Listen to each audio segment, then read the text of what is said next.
Hi everybody, it's Caroline Strawson here, helping you self-heal the trauma after narcissistic abuse. Now, I don't say that lightly, and one of the reasons why I wanted to do this video today was talking to you about the trauma of narcissistic abuse. It is unlike any other breakup that you will go through.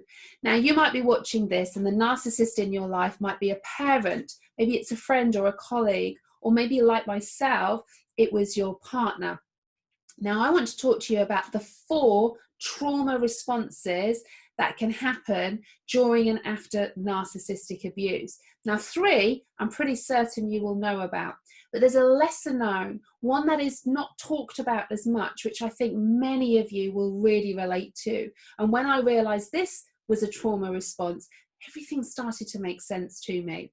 Now, when we talk about trauma itself, we think of maybe major traumatic events.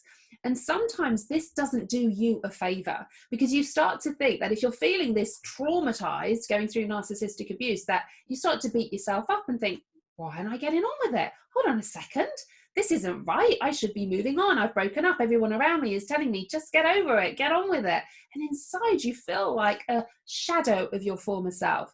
And the reason I know that is because that was me. When I came out of my marriage 10 years ago, I was suffering with complex post-traumatic stress disorder, depression, anxiety, and I was self-harming. In fact, I was using a toothpaste to gouge out the tops of my thighs because I literally wanted to turn the volume down in my brain. I was so overwhelmed. And if you look at what psychological trauma is, it's about feeling overwhelmed. So it doesn't just have to be these major life events that we might think of. If you have been suffering at the hands of a narcissist, you have been through trauma. Now, when we go through trauma, our body automatically will go into our nervous system. So our autonomic nervous system will take over. So normally when we are going about our everyday business, we are in this part of our brain, which is called the prefrontal cortex. Logical, rational. We know we're safe, we know we're okay. However, when you have been undergoing narcissistic abuse, we move from this part of our brain into this part of our brain, which is called the limbic system. And in our limbic system, we have an amygdala and we have a hippocampus. Now, the amygdala is our fear center, and the amygdala and the hippocampus is our memory center. Timestamps our memories to know they're in the past. Now, when we're suffering with complex post-traumatic stress disorder, which literally every single one of my clients has symptoms of, and that's what I work with them to clear, what complex post-traumatic stress disorder and PTSD actually is just an information processing disorder. So your brain hasn't finished processing the trauma that you have gone through, time-stamped it with the hippocampus, filed it away, that it is now in your past. And the reason for this is because normally we're in this part of our brain, and when we have a trigger, we move to this part of our brain, and we then go into a trauma response. So I want you to think about now, when you were in that relationship with the narcissist, or maybe you're watching this and you still are, and maybe you can relate really closely to home with this right now. So you're in that relationship with a narcissist. Now remember, your brain's number one job is just to get you to survive. It's not to keep you happy or make you wealthy or successful, sadly. You have to be intentional for all of those things to happen. Your brain's job is just literally for you to stay alive. That's it. Now, when we know this is our starting point, we can really start to embrace our body and our mind and our brain with our reactions to things are for a reason.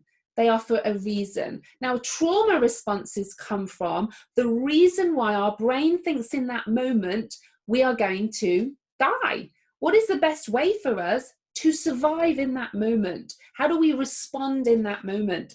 So when this happens, we move from here, the prefrontal cortex, into our emotional part of the brain, our limbic system, and our autonomic nervous system takes over. And we go then into a 4 trauma response. And I'd love to know, let me know, which response is your go-to response? Now, I certainly know in my relationship with the narcissist, the 2 key responses I went to were freeze one I know you will have heard of. So I would not want to speak to anybody. I would go into myself. I just literally was frozen in that moment, like I was existing, dissociating, which is very common with complex PTSD, because my brain thought, I'm in an abusive relationship. The best way to respond, just freeze until a time maybe where you could be free or go. But in this moment, right now, for you to survive and stay safe, freeze. Okay? One response. The other response that I went to was fawn. Now, we don't talk about the fawn trauma response, but my goodness, this is really, really key as a trauma response in a narcissistic relationship. So the fawn response, as it suggests, is you almost fornicate. You are almost fawning to your abuser, making excuses for them, pleasing them to try and get them to behave in a certain way so that you can feel safe again. Oh, okay, they're saying all of this, so maybe I don't need to say anything, or I'll make them tea, or I'll do this, or I'll do that. I'll try and please them, because then if they act that way, I'm safe, I'm okay. So we people please, and this is where trauma bonding can come in, or Stockholm syndrome, which we talk about a lot. Because for you to stay safe, you need to make sure the narcissist is okay, so the abuse is minimized, so you are safer then. And it's really important. So for me, I was almost rebounding between the freeze and the fawn response, just literally feeling like I was existing.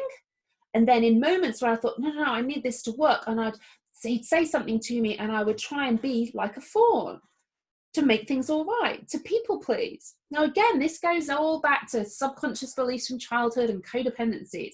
But in these moments when you are being abused, narcissistically abused, my brain went into a fawn or freeze response. They were my two go-to responses. Now, there's two other responses as well, which you tend to find are when you come out of the relationship with the narcissist. So when you come out of that relationship, we don't tend to then have the fawn response as such, although we still have those elements, especially if we are trying to co-parent with the narcissist, which we can't do, by the way. You can only parallel parenting. And if you scroll down, I've got a number of videos on parallel parenting and how you can parent effectively with a narcissist. But the other two trauma responses are fight or flight. So you might get really, really angry then, and back and forth, because we have an addiction to the narcissist, remember? So that hypothalamus is secreting these neuropeptides that we get addicted to. So you're fighting, literally, not physically, I hope, but literally fighting, arguing, back and forth, conflict, fighting. And that's a trauma response. And then flight, where you're literally just running away. So the four trauma responses that are really relevant in narcissistic abuse, we have fight, flight, freeze, and fawn. You tend to find in the relationship, freeze and fawn are the go-to trauma responses. Can you relate to that? Which one do you think you tended to go to? I know for me, I was kind of rebounding more fawn at the start, and then I literally went into freeze mode. Literally, I was existing, dissociating, complex PTSD. I was stuck in that moment, which meant then when I came out of my relationship with a narcissist, I hadn't finished processing that trauma. So every time then I would get a trigger, it would take me back to being in that relationship, and I would go into freeze. I wouldn't want to see or speak to anybody. I wouldn't want to go out the door.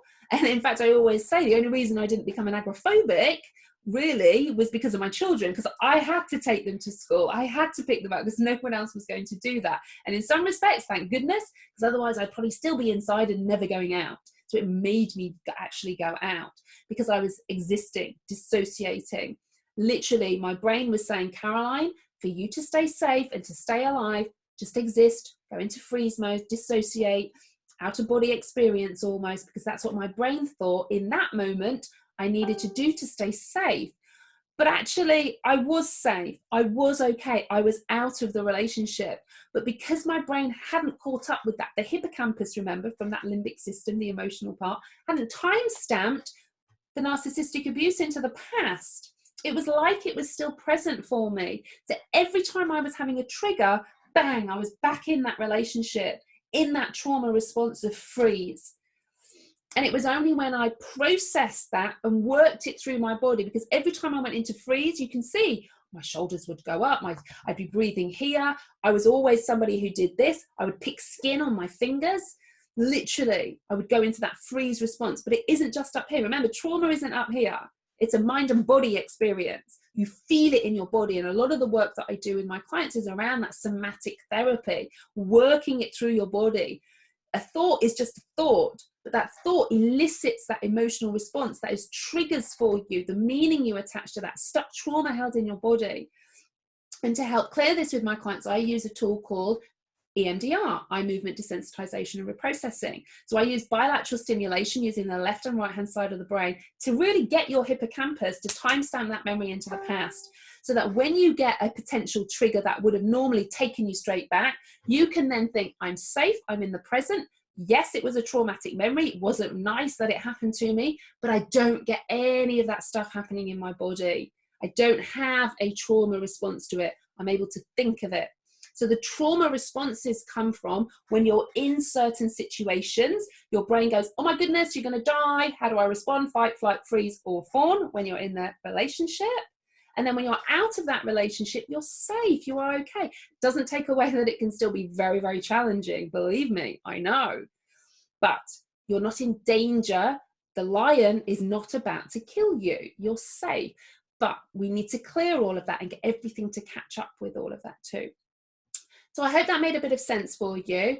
Let me know, which trauma response are you in? Fight, flight, or freeze? You know, which one? Fawn. Can you relate to what I was saying about the freeze and the fawn response? And I would love to connect with you. So please like and subscribe to my YouTube video so that you get up-to-date videos. Scroll down, have a look through. You know, it's my passion to really help you self-heal the trauma. Because it is trauma, remember, after narcissistic abuse. Because I know all of those years where I was struggling, literally doing all of the wrong things to try and self-heal. I now help thousands of others self-heal the trauma after narcissistic abuse with a very specific method that I use, that I have trademarked, called neuro-freedom healing. And it's a combination of lots of different techniques to really help you move forward, clear that stuck trauma, upgrade those subconscious beliefs, reparenting yourself, using really, really science-backed tools to really help you self-heal the trauma after narcissistic abuse. So let me know, can you relate to any of this? Like and subscribe to my YouTube videos, because I really want to help you move forward. This does not need to define you at all.